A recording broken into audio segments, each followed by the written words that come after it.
Kita awali informasi hari ini dari Denpasar.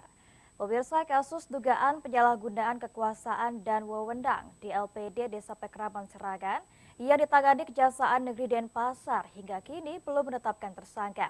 Warga Desa Serangan berharap Kejaksaan segera menyelesaikan kasus ini agar tidak muncul permasalahan baru lainnya di LPD Serangan.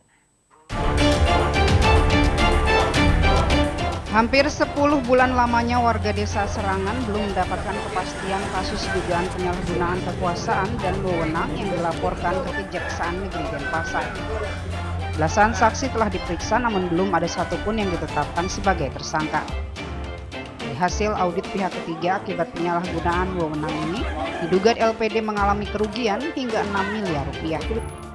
Bahkan deposito dan tabungan milik warga yang tersimpan di LPD tak bisa ditarik. Ketika ditaruh di Pelian Adat Banjarkaje Desa Serangan, Wayan Patut yang melaporkan kasus ini menjelaskan sejumlah bukti telah diberikan kepada petugas kejaksaan, mulai dari hasil audit hingga adanya dugaan pemalsuan biliar.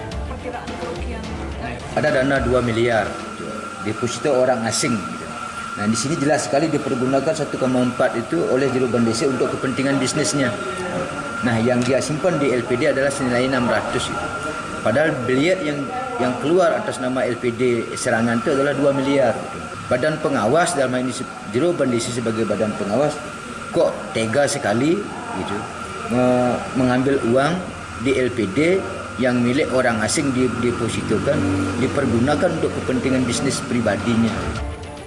Sementara dari Kejari Denpasar mengaku penyidikan masih terus dilakukan dengan memeriksa saksi ahli dari auditor dan lembaga pembina LPD. Jadi untuk perkembangan kasus LPD tetap on the track, tetap kita melakukan penyidikan dan masih melakukan pendalaman pemeriksaan terhadap saksi-saksi.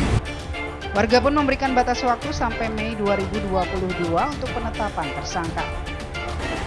Jika sampai batas waktu ini tak juga ada tersangka, warga dari 6 banjar adat yang ada di Desa Serangan akan mengadukan kasus ini ke Kejaksaan Agung, Komisi Yudisial, Ombudsman, serta lembaga lain yang mengawasi kinerja kejaksaan. Dari Denpasar, Indira Ari Ainus melaporkan.